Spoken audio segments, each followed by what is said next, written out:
Okay, anyways, carry on. All right. So back where we were.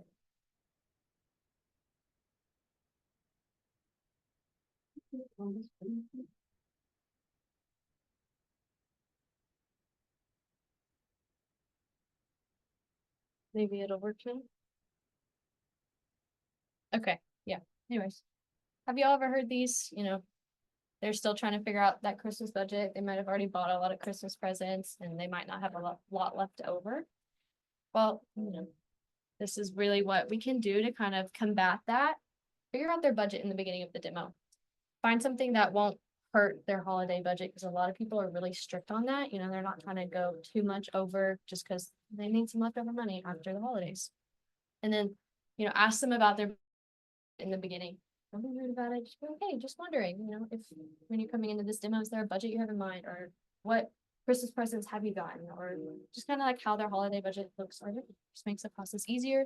And then definitely try to get them in the buying mood. This helps a lot. Wear a Santa hat, put a Christmas background on in the back of the Zoom, make it more festive, more fun. And then definitely go over that first slide. It's definitely festive already. A lot of Christmas things. That's the first thing I highlight in the demo as well. Just try to kind of get in their mind already that Cutco makes a great Christmas gift. And then some couple other things to buy now. You want to include in your demo why everybody is buying now versus later. So kind of ask them how great would it look to have a nice table knives during holiday dinners, instead of those maybe cheap knives that they bought at probably Walmart, or having those plastic knives that don't really get through the ham. I know I hate that. And I would love a table knife or table knives. And it also saves time and money. I don't know if y'all have ever tried to cut a vegetable with a crappy straight edge. It does not work. So that's why we want to highlight those jobs of each knife during that demo. And especially if you have, a couple of Cutco knives, cut into something during the demo. Trying to kind of like angle that computer camera down and like show the process of actually cutting through maybe a tomato, some cabbage, some celery, of course, and carrots are good. Those are like those harder vegetables. Then, if they're still unsure, you want to build that urgency of buy now and help them, really find a price that they're comfortable with paying. That's why we have that payment plan that you can break up everything into something less, so it makes them feel better. And then, of course, use that objection cycle. I understand how you feel. If I were buying all those gifts, I'd feel the same way too. Put yourself in their shoes. So you're more familiar and they feel more comfortable with their budget as well. And then show them some smaller items that they might feel more comfortable with. I don't mean smaller like the size, I mean smaller. And then the holiday discount. So we like to say the friends and family discount. Well, let's call it the holiday discount now, because they feel like, oh, it's more generous. It's more to the theme of things, and then definitely maybe use some of these because it's the holidays. I can get you blank for free. Maybe throw in an extra and a vegetable peeler or something of that line. And then definitely, mention maybe after the holidays, it might get more pricey. So it's great. It's also great because you can use it all the way through the new year, lifetime, forever. And yeah, I think that's it. Yeah. That was kind of quick. Everything. So. Yeah. Can't buy it until after the holidays. If you haven't gotten that, but you're not making a sale, that's happening without them saying. It's the same thing. So I think that right now you gotta work extra hard to basically prevent the objection from happening by doing all of that stuff. Because the thing about Cutco is if they buy it now, is it really only a holiday gift? Can they use it during all of the holidays? Yeah. I mean, they'll get it in a week and they'll have it for all of the entire month of December into January. So, I know, I mean, you gotta be able to show that kind of value. So, all right, good for your path, well done. That was really good. So a couple things I wanted to highlight from this that I thought were really good, is,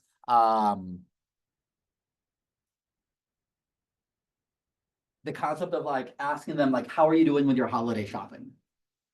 Right? So you don't necessarily need to get like a number, like, okay, how much do you want to spend today? I don't know if I necessarily would believe that a customer might tell you that number. Like if it's your own grandma, I think you could ask that number and that might be awesome because you know what stuff. If she's like, well, I'm thinking about spending $100 here on dad, like you know that you can get them a pocket knife. And just so you know, whatever number they give you, just add $50 to it. If they're like, you know what, I want to find a Christmas gift for your dad, that's $50, just assume that's $100. Especially because you can do it on 2 payments of $50 a payment. So it feels the same, plus a free ice cream scoop. So now there's like extra value added to it. Right? So finding out, hey, so how are you doing with your holiday shopping? Have you already purchased for everyone that you wanted to? Most people will say no. Okay, only the most like organized as heck moms have done all of their holiday shopping. Raise your hand if you think your mom has finished all of her holiday shopping right now. Okay, so we're talking fine, by the way, but look around. 1 out of 10. And that's awesome if you got the one that has. That means, you know what the greatest gift is, Mrs. Jones? The one you give yourself. You used to say that every single time. Mrs. Jones, that's great because the greatest gift you can give is the one you give yourself. Don't you deserve it? Have you been good, Mrs. Jones? Have you worked hard? Have you dealt with some stuff from your kids? Awesome. Let's find you something that you can get for yourself versus something that they might not use. What's up, Abby? Okay. And then there's something else that I'll throw in there that I want you to be prepared for is let me check with them to see what they want. The world of like Christmas wish lists that you can send people has ruined the element of surprise nowadays. I freaking hate it.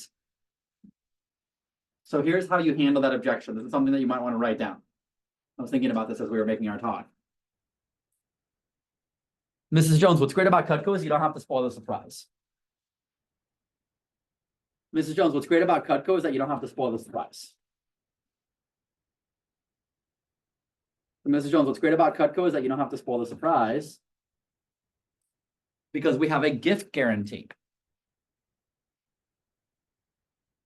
As soon as they get their Cutco, they open it up, and if it wasn't perfect, they can return it and get something different for the same amount of money they spent on them. The 15-day money-back guarantee. And it starts from the moment they open the gift, not from the moment they deliver the product. And so they honor that this time of the year. So if they bought it today and they get it in the mail on the 15th, and then they don't open it till the 27th or 8th or whatever the date is, it starts from the 27th from the moment that Cutco will honor the 15-day money-back guarantee. And do what I used to do, Mrs. Jones. What I'll do is I'll offer you free return shipping. I told you that I pay for it if you want to, right? So that way they don't have to spoil the surprise. Well, I don't know if you'd want the black handle fishing knife or the orange one. Mrs. Jones, you know your husband better than I do. If you had to guess off the top of your head, which one do you think he'd be more interested in? I don't know, probably the black one. Well, then get him the black one. And then if he wants the orange one, we can switch it out. No big deal. But at least you have something to open at the holidays. And something that you have already prepared. Otherwise, you just won't get it in time. And so you'll notice that I said, so Mrs. Jones, go ahead and blank. It's called a polite command. Mrs. Jones, just go ahead and get him that cheese knife if you're not sure if you would have preferred that one or the small one. And if he doesn't love it, you can exchange it. Show him that there's another option. If he wants to get another one, great.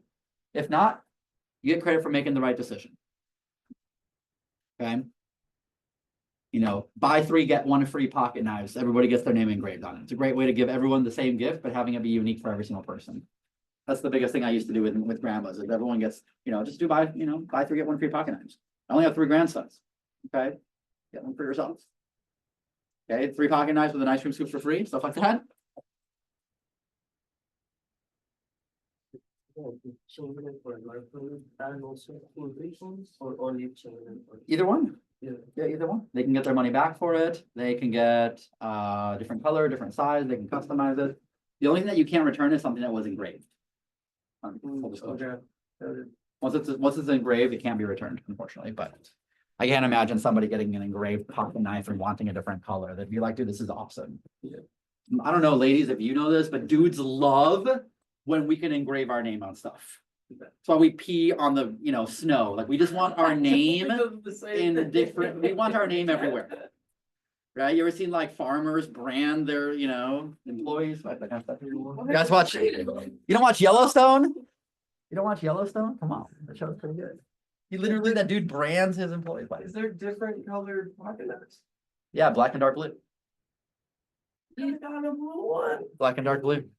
Tell them, mom. Like, return it, mom. All right, so those are a couple of Christmas ideas. Thank you, Corey, for coming up with this awesome slideshow. We will keep it and use it for the future. So, all right. Well, we've got some phone time here. We're gonna go right till 8 p.m. Should have plenty of time to make your 20 phone calls. Every demo you book is an extra ticket, and we are giving away a really awesome piece of Cutco today. I'm not gonna tell you what it is, but it's definitely better than a peeler. So, go ahead and find your phone jam spot. Again, I know some of you guys only have spots for 1 appointment, 2 appointments. Great, book those 1 or 2. Okay, go find a spot in the office. Everyone who booked appointments over Thanksgiving that canceled on you, I would call those people first. Good luck.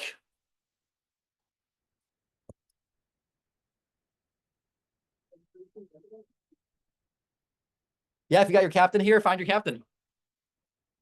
Find the person you were making phone calls with last time.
Connection issues for a little bit.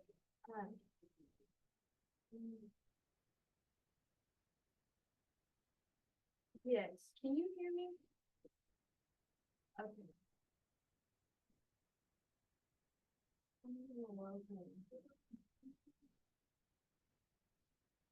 Yes, I'm like, I think it's the background noise that's making it sound like glitchy. Well, that's a lot.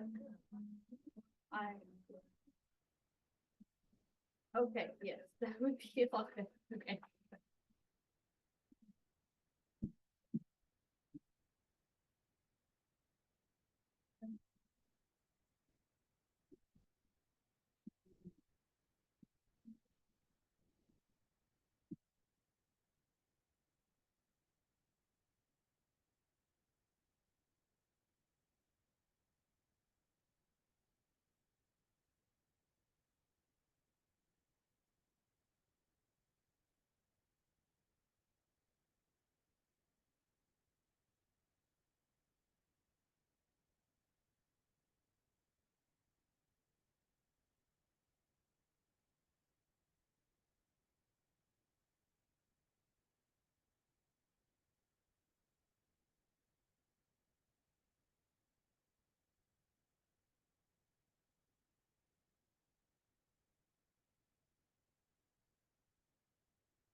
Banquet, I reached out a bit ago. Back in November, yes. I reached out about that. I went on to run a branch down the road. I came back from college and ran a branch for a summer, and I've known Damien, I guess, for 9 years now. So I got my start at Cutco just like everyone does. Go in for an interview, um, make some phone calls on your first weekend, and you go. So tonight I'm going to give you all a few tips and tricks. I'm kind of going to follow up on those at the end, but so, Damien, are y'all in a push right now? Is it the end of the year push? Is that what it is? Yeah, so they're about to start the Cabo push. The Cabo push. Okay. That starts next weekend, so they definitely are about to engage. These guys are just basically they're in their last week of finals, so they've got some Okay. crazy stuff for the next 6 or 7 days, but then they are free. Oh yeah, there you go. I know that feeling as well. So, so guys, yeah. So for push, I'll kind of give y'all some tips as well, and then I'll be open to any questions y'all have at the end, and kind of answer anything I can do to help. So. A little bit about pushes. Some things that really helped me was staying consistent. You go in for your early mornings with Damien in the office. You find a group. I know some of y'all are in finals now. I don't know when the push starts and where your finals are. But I know once finals ends, you're kind of done and you need a break. Maybe you need a break for 12 hours, 24 hours, and then you can jump into your push. But I think it's very important to stay consistent. Every morning you show up, don't miss a day, and you go and get your phone time. And the key is the phone time early in the morning because that's when people can answer before they go to work, right? And you go get your early morning phone time and you have the rest of the day to do demos. So if you do enough early phone time and you're consistent about it every day, you can do demos the rest of the time. So that really helped me right out of the gate.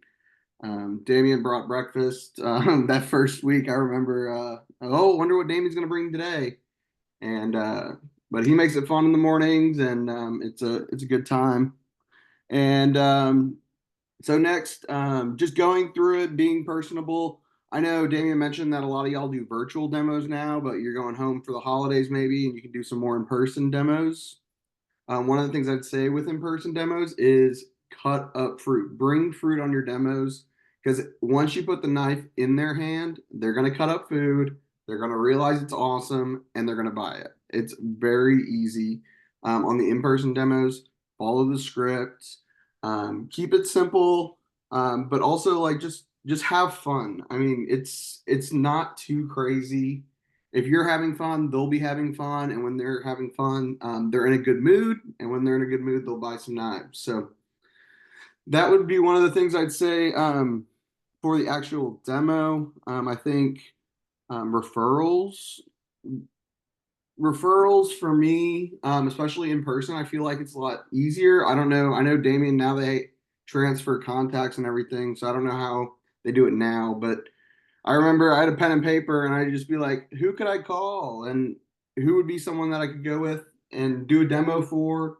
And I mean, you just say the script and they come up with a few people and you just be like, oh, is there anyone else you know? And you just kind of dig. So, I mean, it's really just keeping it simple and having fun because when you're having fun, it kind of flows. So after I was a rep, I was a rep for 2.5 years, 3 years before I became a branch manager. And I came home from college one year and was a branch. I had a branch in Seguin, Texas, not too far from y'all. And I ran it from May until about September, and I went back to school. And it was awesome. It was crazy. Every day was crazy, but I had a blast. I thought we did pretty well, and so I set up an office, and then I basically got in contact with a lot of the high schools. And Damien I remember going around to like Seguin High School and Navarro High School, and just meeting with the staff and kind of explaining what we do and getting permission to go to their graduations and pass out flyers and stuff like that. So you kind of you build your own team from that point, and you get people that you can see doing well, and you do the interview, you do the trainings, and you kind of watch them succeed, which is pretty cool too, because you're kind of like giving them this lifeline at times, and you're showing them like this is how it works in the real world. So I always thought that was really cool from running a branch. And then, like Damien had also mentioned, kind of jumping back a little bit, I guess so that first weekend during the push, I won tons of cool prizes. We went to Fogo de Chao. I had a boat day. I think I won a Yeti ice chest that first week. I was like, no other job out there is going to give me a Yeti ice chest as a bonus in 10 days. And I thought that was the coolest thing ever. And that was one of the reasons, like, I really tried my best. Everything I did with Vector Marketing and Cutco was because it's such an awesome company. So I really enjoyed it, and it was an awesome experience. I really did love my time with Vector Marketing. So let's see, what did I have next? Branch manager, and then so where I am now, so I'm working for the state here in Louisiana, in Baton Rouge, and I'm working as a fiscal analyst, so my day to day is tracking numbers, but also doing lots of presentations and getting up in front of a lot of important people and talking about my projects and stuff like that. So I feel like Cutco kind of gave me that ability, because before, like, I was kind of still in my shell a little bit, and I would never do something like this, but I also do bigger presentations at work every day. So it's pretty cool that like Cutco kind of brought me out of my shell, and it was cool for that. And I don't know where I'd be without it. So it's kind of crazy. But yeah, I guess I say all of this to just take advantage of what you have now, because it's a really awesome experience, and it's very advantageous if you really put your mind to it and you really put your full effort. So, and then kind of one of the last things I do, I know Damien's had me back a couple times to talk, and I know I did this last time, but I figured why not again? So one of my favorite things on demos to get extra referrals was the alley-oop. And I don't know if Damien teaches it now, but it was something I heard at a conference once. For those that don't know, and I don't know if y'all do know, but the alley-oop, basically the way it works. So you get all your contacts, and you get your full list, and you're leaving, and you'll be like, Miss Jones, I'm supposed to have a demo right after you, but they canceled on me.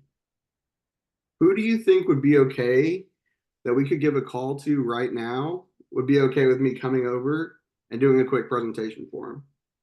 And they'll be like, oh, my neighbor Susie, she would love a demo. She's a stay-at-home mom. She's not doing anything today. Sure, let's see if Susie wants to do it. And I remember one day towards the end of my push, I was just, I think so the second push I did was 17 days, and it was right after my fast start. So I'd really been going at this for like 22 days, and I was beat down, but I was like, I know I have to just keep going. It'll be over soon. I just got to keep going. And I remember I was like, I'm out of leads. I don't know what to do. And I was like, oh, the alley-oop. And I pulled it on my last demo, and it got me another demo. And from there, I mean, once you have a couple demos, you get 20 or 30 referrals from that, and you alley-oop a couple times, and it just snowballs, and it's almost, I don't want to say magical, but it felt like this shouldn't happen, but it just kind of dominoes, and it was pretty cool. So, but the alley-oop is just trying to take the person that you're with, because they know a friend that's down the street, they know a neighbor, they know an uncle, they know somebody you can go do a demo for right now. So I think that was one of the cool things about the alley-oop. It's why I did it on a lot of demos, especially during pushes when I had an open slot. So I don't know, I don't really have too much more than that, Damien, but I'm here to open up any questions for y'all, and if y'all want to just talk about something, then Raise your hand if that was the I'm first time all you put ears. an alley-oop. I think the entire room, I think other than Kaylee, has never heard of that. So you just taught the entire room something new. I feel like I'm like the worst manager that the team said at some point, but yes, that is super money. I can't imagine how much easier it is today with just a virtual demo. Yeah. Yeah, I mean, yeah, I didn't even think about it like that. Like a virtual demo, who could log onto a computer right now and spend 30 minutes having fun? And I mean, it's really that easy. And a lot of people that, I mean, and it really all comes back to the beginning though, because if you're not having fun and you're not being positive throughout the whole time, they're not going to want to refer you. So if you're there and you're having fun, it's a good time. If it's an in-person demo, they're cutting up food, they're eating food, they're going to have fun. And not only will they buy something, they'll refer you to someone and they'll know who to alley-oop you to. So I think the alley-oop is underrated, Damien. I think you should start putting it in your training. Times you need someone to come back and remind you of stuff you've taught in the past. So Yeah. that's good, dude. I appreciate that. Does anybody have any other questions about, obviously he went into the world of finance and parlayed that into an incredible career today. Anything about, kind of Cutco, life after Cutco, or, what did he do to like get himself ahead of the game, while he was here, or anything related to branching or anything like that? I have a question. Yeah. How did you talk about Vector in your interviews? Yeah, so I introduced it as an opportunity, and I really just showed them some of the fast starts. I showed them some of the scholarship opportunities, and because I mean they are high school kids that are looking. A lot of them were going to like TLU right there in town, and But you're talking about after, hold on, I think Richie, I think what she's asking is like when you were interviewing for your future career positions. oh, okay, Well, sorry, I thought you were talking about branch manager interviews. No. Yeah, so in future positions when I was talking, okay, sorry. So in my interview, for my job now, they were like, so people person. We do a lot of communicating with important people all the time. You need to be able to have a conversation. You need to be able to think on your feet and all these things that you have to do kind of like that. And I felt like it all was natural because of Cutco, because I sat down at the kitchen table with Mrs. Jones over and over again, had any conversation under the sun. We talked for hours sometimes, not as long other times, but we had so many different conversations. It just prepared me to go talk to adults. I feel like it made me grow up because you had to learn how to talk to an adult to sell them knives, but now you have to talk to adults about anything. So it made me a people person. And that's what I kind of said in my interview was that it made me the person that can have a conversation about anything. So some other ways I know, like for my job specifically, they asked me like, you're going to get hard questions. You're going to get objections to your analysis that you're performing. How are you going to handle that? And I was like, actually, I have many years experience handling objections as a salesperson and as a rep with Vector. Like we were handling every objection under the sun, right? We all handle objections all the time. So I think that, and they were very they were glad to hear that because that's something that not many people have. Being able to handle problems and reasons why, for me, my analysis isn't good, but for anything, it doesn't matter. Everyone's going to have a problem and you have to be able to solve it sometimes. And handling objections is just solving problems. So, but yeah, sorry, that was kind of long-winded. No, I mean, I think, talking about, on your resume, like I'm excellent at handling rejection and handling problems, and I'm excellent at communication. I can have a conversation with anybody about anything at any point, no matter how old they are. Yep. That's pretty powerful to put on a resume when you're interviewing for a position where you want to be highly influential amongst important state repeat. I mean, the people that Richie's dealing with, like these people are probably people that think that they're very important. And they probably are to an extent, And also I want to add, like, I don't know everyone's age in the room, but for my generation, we're looked at as the antisocial generation because we grew up with smartphones and everyone has smartphones now. no one's social, no one can have a conversation. But we can because you do it every day. Every demo, you're having a conversation. And that's all it really is. It's just a conversation. Any other questions? Anything else you want to kind of ask about or kind of dig into his mind about?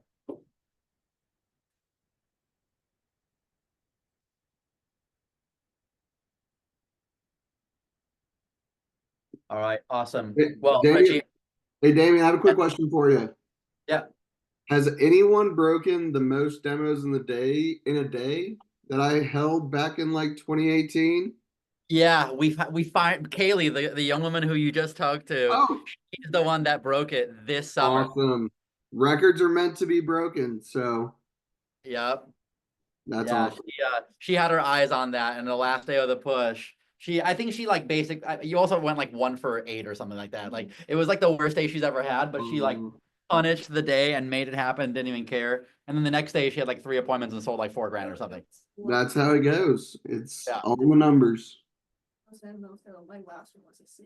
Right. Yeah. She went like 7 no sales in a row. Last appointment, signature set with steak knives. Nice. There you go. Yeah, champions finish strong. So And I still have my signature set, so it's on my counter. It's really forever. any other questions for him before we let him go? All right, let's give Richie a round of applause. Well done, sir. Thanks, guys. Wish you all the best All of luck and see you all in Cabo. Let's go. Right, Damien? Free trip, right? That's right. They can't. That's right, baby.